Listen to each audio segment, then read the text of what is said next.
Olá, meus amores, bom dia! Tentando gravar esse vídeo para o canal aqui sobre o livro do mês, de manhãzinha, bem cedinho esse sábado. Eu acho que ainda nem clareou ainda. Acho que lá fora ainda tá escuro, né? Mas provavelmente seria o único momento que eu teria hoje para conversar com vocês. Então eu vou ter que arriscar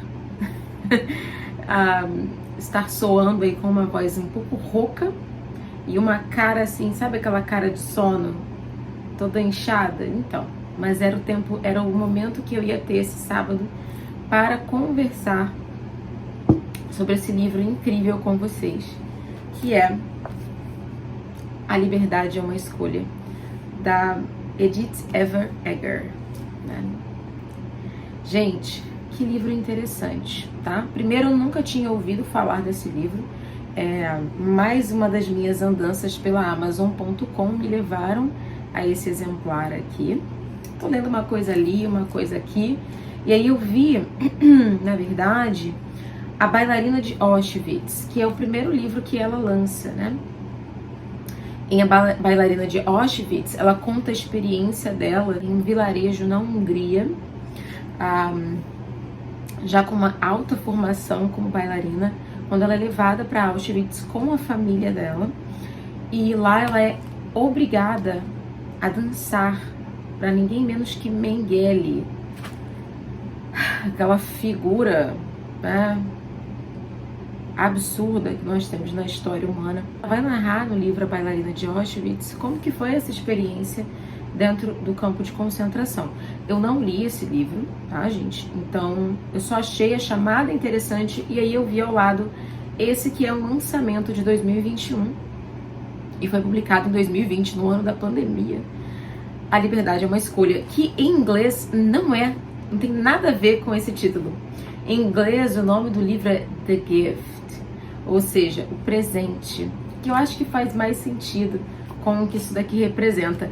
Mas eu achei que a editora, por já ter aí um livro de romance, chick-lit aí da Emily Griffin, eu acho que com esse título talvez a editora tenha preferido na hora de traduzir, colocar aí A Liberdade é uma Escolha, ok?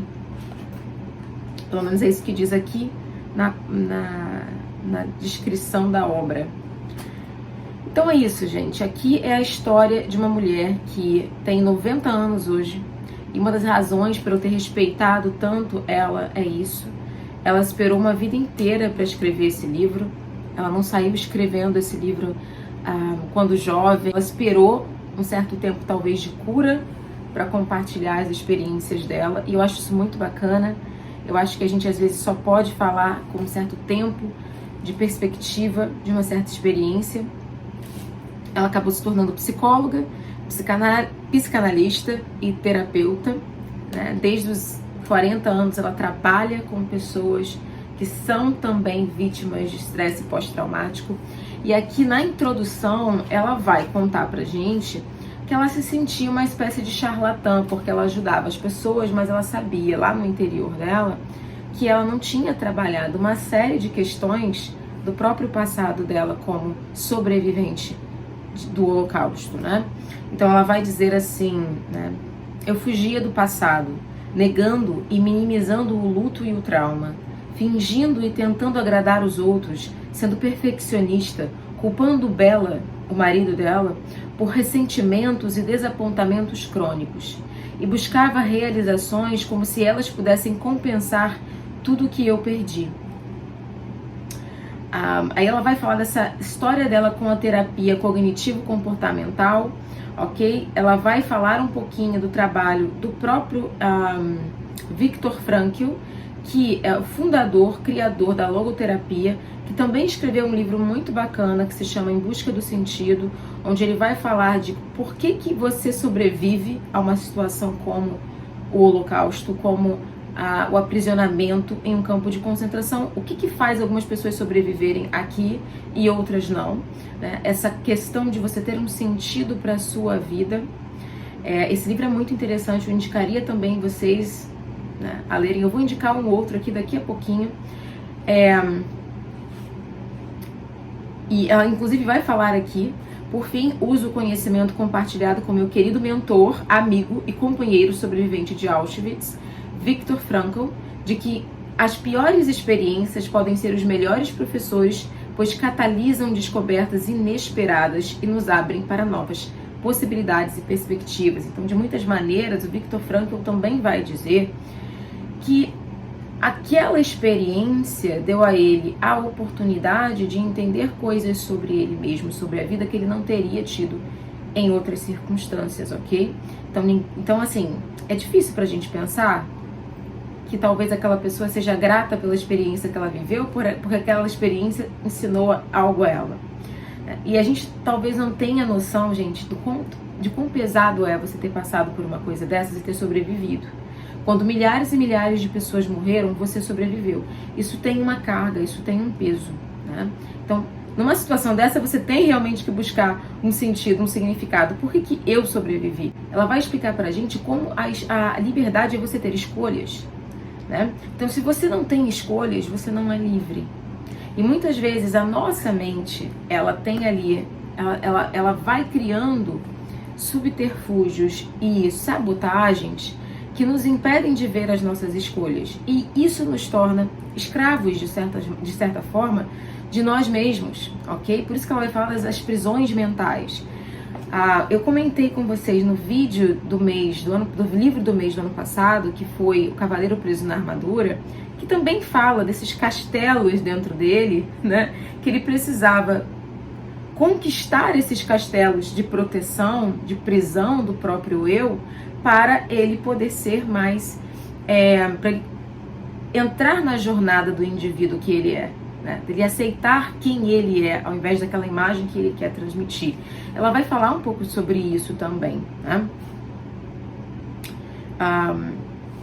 Ela diz assim: a liberdade é um eterno exercício, escolha que precisamos fazer todos os dias e a todo momento. A liberdade exige esperança, a consciência de que o sofrimento, embora terrível, é temporário, e a curiosidade para descobrir o que vem a seguir. A esperança nos permite viver o presente em vez do passado e abre as portas de nossas prisões mentais. Então ela também vai falar da importância da esperança, e uma coisa muito bacana é que ela vai falar do fato de que você tem que estar pronto para as mudanças na sua vida. Muitas vezes a gente quer acelerar um processo de mudança, um processo de transformação na nossa vida que ainda está acontecendo. Então, se você ler esse livro e você achar que algumas coisas estão fora do seu alcance, não tem problema, porque em momentos diferentes da sua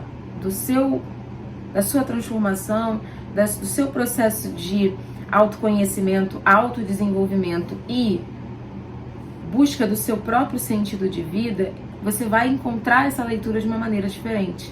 Então você pode ler em um determinado momento e sentir que algumas coisas que ela diz aqui são impossíveis para você fazer hoje, mas daqui a 1 ano, 2 anos, você lê de novo e você vê que você já está mais aberto. O processo de transformação é um processo, portanto ele não acontece assim, e você tem que ter paciência com você. Então ela vai dizer: a disposição para a mudança não vem de fora, nem pode ser acelerada ou forçada. É uma coisa que vem de dentro. Me lembra muito quando eu estava naquele processo de pré-adolescente, né? Eu tinha muita vergonha do meu corpo. Ali com uns 12, né, 11, 12 anos, quando eu comecei, né, a desenvolver aqueles sinais de que você é uma mulher, né, os seios e tudo mais, eu tinha muita vergonha. E eu me escondia, né? Eu usava roupa larga, né, para tampar o seio, para ninguém ver, enfim. E a minha mãe ficou muito preocupada na época. Mas a minha mãe sempre disse assim: eu esperava que as coisas naturalmente elas tomassem o seu lugar, que você de dentro para fora você conseguisse encontrar ali conseguisse ligar os pontos dentro de você mesma. E foi o que aconteceu. No início eu tinha essa coisa de ficar me escondendo, então passou ali mais ou menos 1 ano assim, mas quando eu fiz dos 13 para os 14, eu Sabe aquela coisa da borboleta? Aí de repente eu comecei a amar tudo aquilo. Me maquiar, me arrumar, então foi um processo natural. Mas eu fico imaginando se a minha mãe tivesse tentado acelerar esse processo que estava acontecendo dentro de mim, né, que era aquele ajuste a deixar de ser criança para ser moça, para ser uma jovem mulher, né? Se não poderia ter atrapalhado mais do que ajudado se ela tentasse interromper aquilo e me procurar médico e psicólogo, entende? Então eu entendo isso que ela quer dizer.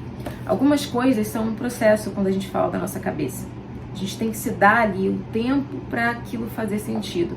Eu falo isso mesmo em relação à energia feminina. Muitas vezes quando a mulher descobre a energia feminina aqui no YouTube ou num livro, ela começa a querer acelerar esse processo de aceitação do seu feminino de uma forma que não é bacana, né? Que atrapalha, porque ela fica mais estressada ainda, porque ela não se encontra nessas características, porque ela acha que ela está muito longe da energia feminina dela, que é uma mulher muito masculina, né, entre aspas.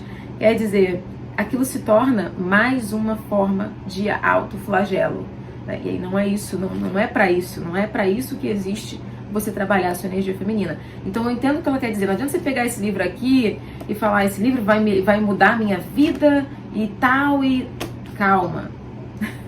Se permita o processo. Eu sempre falo, aquela música da Miley Cyrus. É a música da Miley Cyrus, gente. It's a climb. É a subida, não é você chegar na montanha. É a subida, tudo que você vai viver no processo que de fato vai ser o engrandecimento de tudo isso, ok?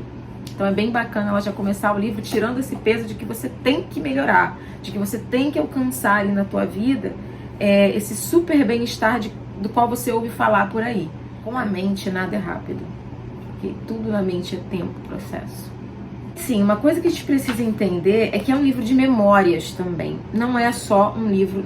É um livro de autoajuda? É um livro de autoajuda, não vou mentir, tá, gente? Eu sei que tem aí meio que um estigma sobre a autoajuda, mas como eu sou uma leitora voraz e pra mim livros foram ajuda, independente de serem livros de autoajuda ou não, pra mim livros foram ajuda quando eu era isoladíssima na minha pré-adolescência, ficava quietinha ali no cantinho e eu ia pegar um livro na biblioteca da minha escola, aquilo pra mim era autoajuda. Eu tava lendo, sei lá, o Retrato de Dorian Gray.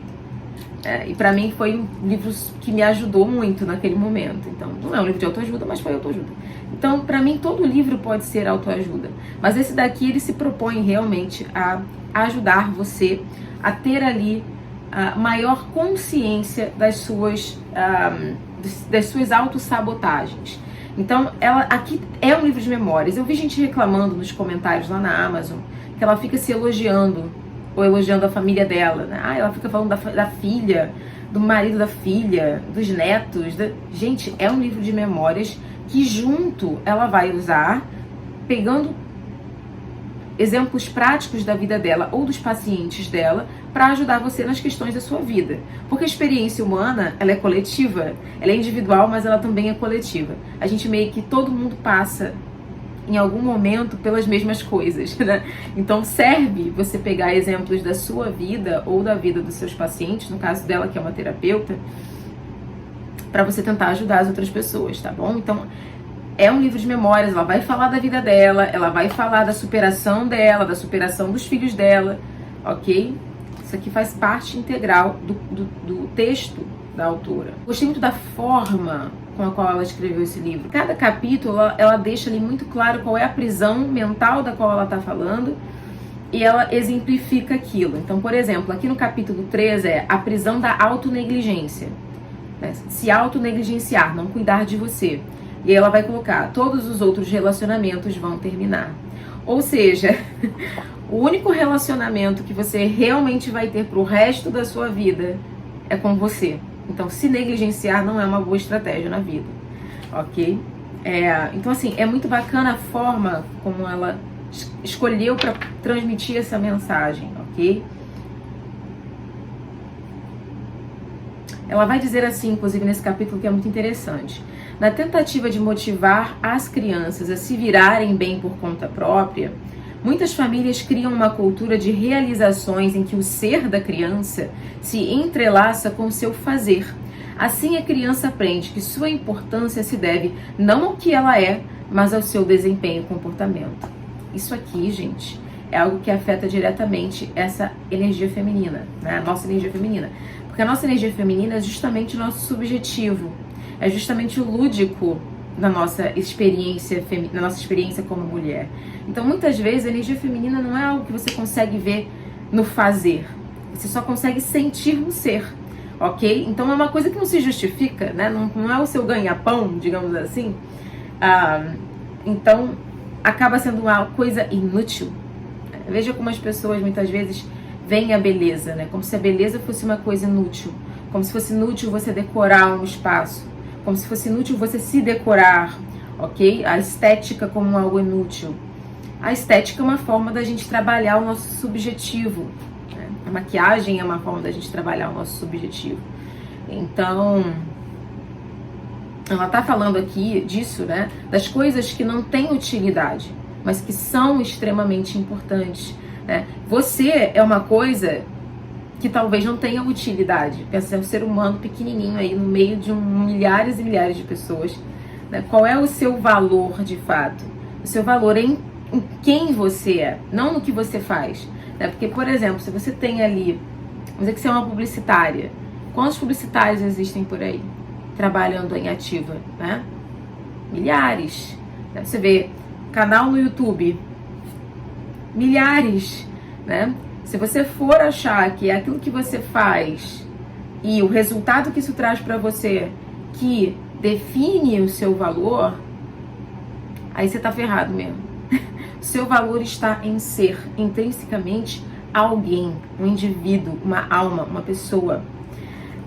Então aqui ela vai falar da importância dos pais deixarem claro esse amor incondicional aos filhos, independente dessas realizações. O que não quer dizer você não motivar o seu filho, tá? Mas ela fala, quando tanta ênfase é dada às realizações, as crianças não conseguem sentir o amor incondicional. Ou seja, a minha mãe só me ama se eu ganhar dinheiro. A minha mãe só me ama se eu tirar uma nota 10. Ela vai contar aqui a história do marido da filha dela, que é um ganhador do Nobel de Economia. E que o esposo da filha dela, ele não mantém esse prêmio em destaque. Ele deixa dentro de uma gaveta, sabe? Ele não tem aquela coisa de botar o prêmio lá, para os filhos sentirem aquela pressão de serem tão bons quanto ele. Isso aqui é só um exemplo, gente. Aqui, inclusive, ela vai falar: cultive talentos ao invés de atender expectativas. Maravilhoso! Ó, com bastante frequência somos limitados pelas expectativas, pela sensação de que temos um papel específico ou uma função a cumprir. Quando damos um rótulo às crianças, elas entram no jogo. E quando a família tem o melhor, alguém que se destaca em algo, em geral, também vai ter o pior. Claro, filho bom, filho mau, né? Mas o rótulo não é uma identidade, é uma máscara ou uma prisão. Então, muito pra gente que é mulher, né, que é casada, que tem filhos, né? Você é mãe, é um rótulo. Você é esposa, é um rótulo. Você é profissional no seu trabalho, você tem uma função, é um rótulo. O que você é por baixo daquilo tudo, né? É claro que a maternidade, o casamento, a sua profissão, o seu trabalho, tudo isso fala um pouco da sua essência. Se Deus quiser, né? Você tá conectado, você se identifica com a vida que você vive, mas não é tudo sobre você, né? A gente vê muito também essa questão da pressão da realização na própria maternidade, né? A mulher se cobra muito se ela tá sendo uma boa mãe, se ela tá sendo uma boa mãe igual aquela ali, aquela lá. Olha só, aquela mãe ali é melhor que eu, porque ela faz aquilo ali. Enfim.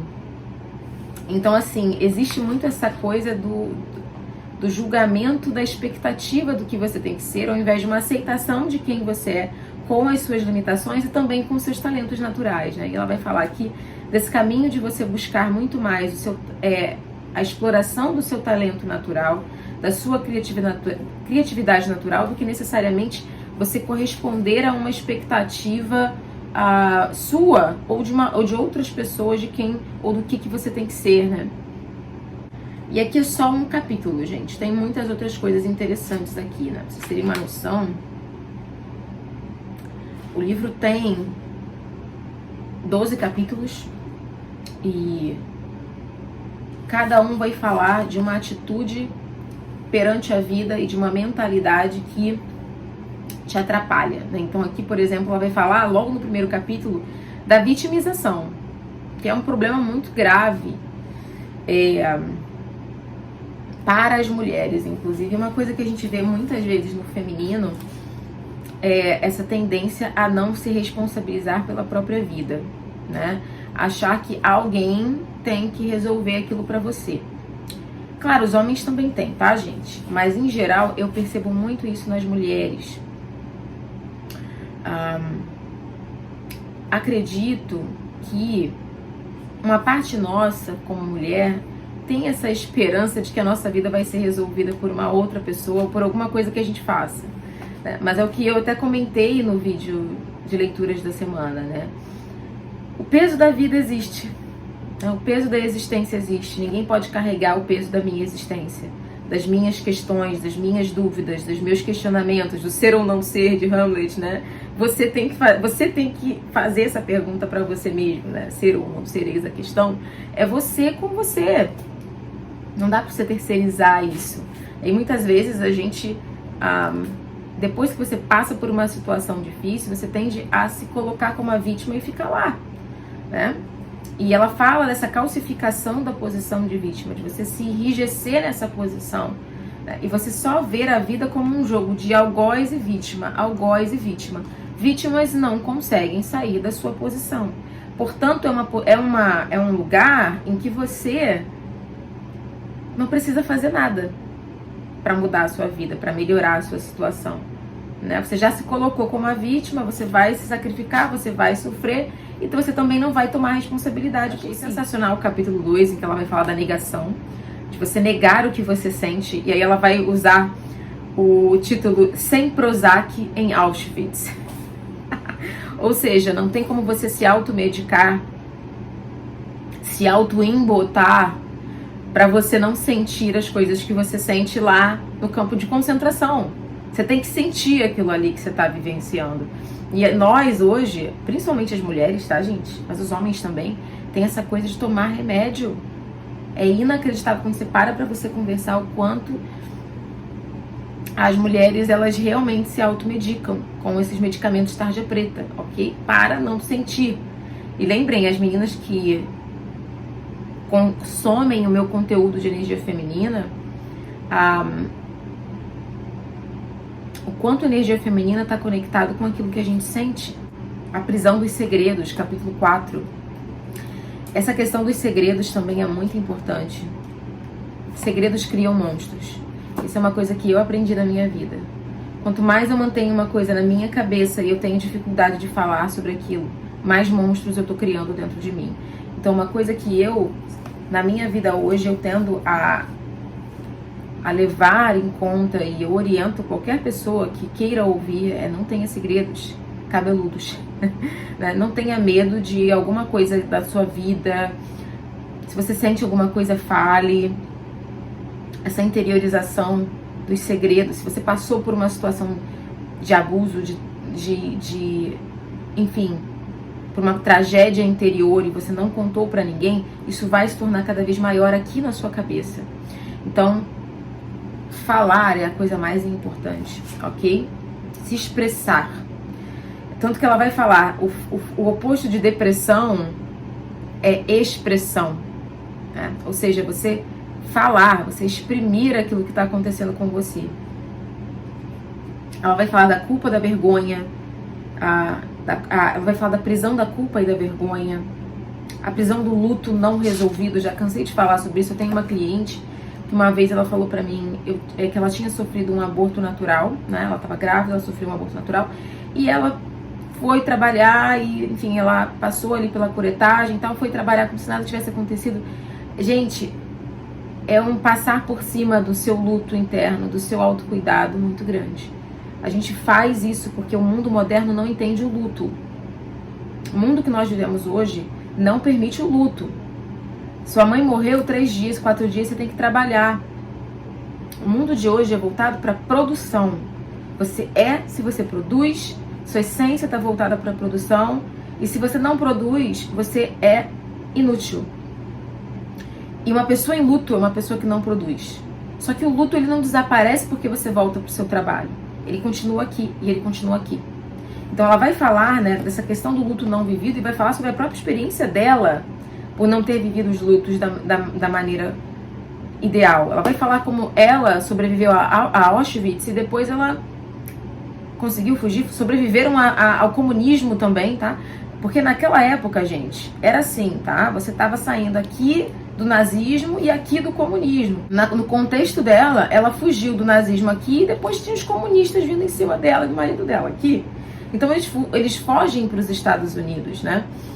E nos Estados Unidos ela quer criar uma outra pessoa. Não fala sobre a história dela, não gosta de falar, tem vergonha e orgulho de falar, assim, orgulho no sentido de não querer se vulnerabilizar. Ela é orgulhosa, ela não quer falar do passado dela, de sofrimento e de trauma num campo de concentração. Então as filhas só sabem porque veem aquilo na escola, porque estudam aquilo. Ela tem ali um ranço de falar da experiência que ela viveu. E ela vai falar que isso é uma dificuldade de lidar com o luto. Afinal, ela perdeu o pai e a mãe no campo de concentração. Ela vai falar aqui a prisão da rigidez, que é uma coisa que a gente trabalha muito na energia feminina, né? Você se endurecer, ok? Que é uma coisa que acontece muito com a mulher.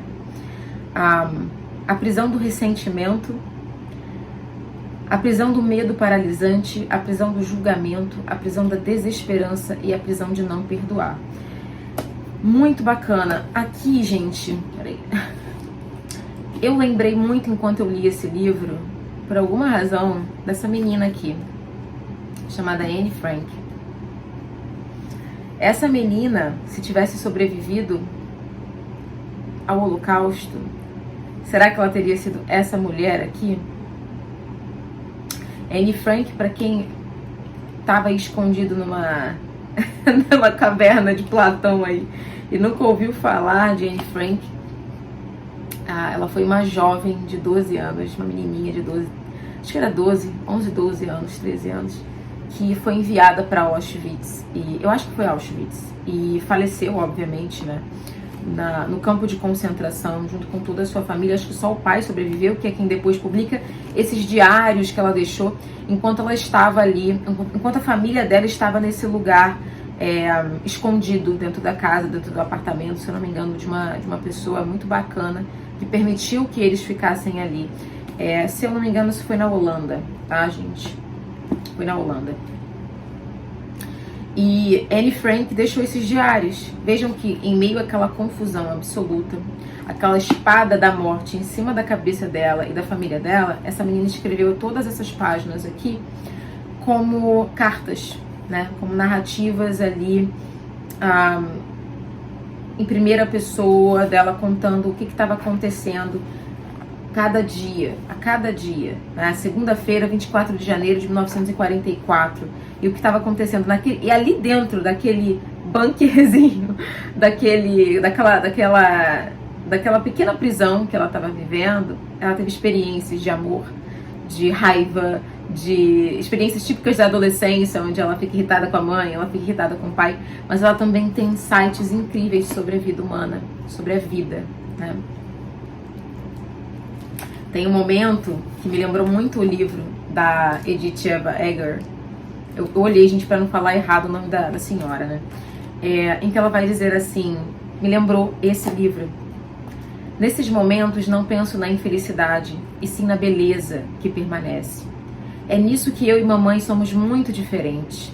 Seu conselho diante da melancolia é: pense em todo o sofrimento que há no mundo e agradeça por não fazer parte dele. Meu conselho é: saia, vá para o campo, aproveite o sol e tudo o que a natureza tem para oferecer. Saia e tente recapturar a felicidade que há dentro de você. Pense na beleza que há em você e em tudo ao seu redor e seja feliz. A beleza continua a existir mesmo na desgraça. Se a procurar, você descobrirá cada vez mais felicidade e recuperará o equilíbrio. Uma pessoa feliz tornará as outras felizes. Uma pessoa com coragem e fé nunca morrerá na desgraça. Essa mulher não vai morrer na desgraça, gente. Não vai mesmo, porque ela teve exatamente isso aqui. Ela foi capaz de ver a beleza, ela foi capaz de ter fé, e transformar isso em uma forma de ajudar outras pessoas. Então esse livro, ele pode ser um pouco clichê para algumas pessoas, pode ser um pouco emotivo, emocional, com apelo emocional para algumas pessoas, mas ele pode também ser a salvação para outros, tá, gente? Ele pode ser ali uma coisa que em meio a um momento de muita desesperança, você pega esse livro e já chegou para mim mensagem no Instagram. Eu indiquei esse livro anteontem, já tem um tempinho. Eu falei sobre esse livro em algum outro vídeo que eu fiz. Acho que foi o vídeo do mês passado, quando eu comprei. Deixa eu dar uma arrumadinha aqui, né, gente, ficar bonitinha. Que eu coloquei a roupa de qualquer jeito. Gente, eu sou muito boba, né? Mas enfim. Então, assim, já chegou pra mim no meu Instagram mensagem de uma moça falando sobre esse livro. E dizendo que esse livro chegou pra ela no momento certo. Então, se você é uma pessoa muito racional, prática, e que não tem nenhum problema na sua vida hoje, o que parabéns! Porque geralmente a gente tem problemas na nossa vida, a gente não vai ficar mostrando pra todo mundo o tempo todo, mas a gente tem. Esse livro pode não ser pra você hoje. Esse livro é para quem realmente precisa e está passando está nessas situações aqui. Situação de rigidez, situação de ressentimento, prisão do medo paralisante. Se você tem um medo paralisante da vida, das coisas, tem síndrome do pânico. Prisão do julgamento, se você é uma pessoa que julga todo mundo o tempo inteiro, tá? Tanto que esse capítulo 10 é o nazista em você. Ou seja, aquela pessoa que julga, aquele autoritarismo em você. Todo mundo, ela vai dizer, todo mundo tem isso dentro de si. Todo mundo tem. Aí ela vai falar, a prisão da desesperança, se você é uma pessoa que não tem esperança na vida hoje, se você é uma pessoa que não sabe perdoar, se você é uma pessoa que se vitimiza, se você é uma pessoa que está em negação, se você é uma pessoa que se negligencia, se você é uma pessoa que guarda segredos, quer dizer, dependendo do que você está fazendo aí, que está atrapalhando você, tem um capítulo sensacional. E acho mais sensacional pela história de vida dela.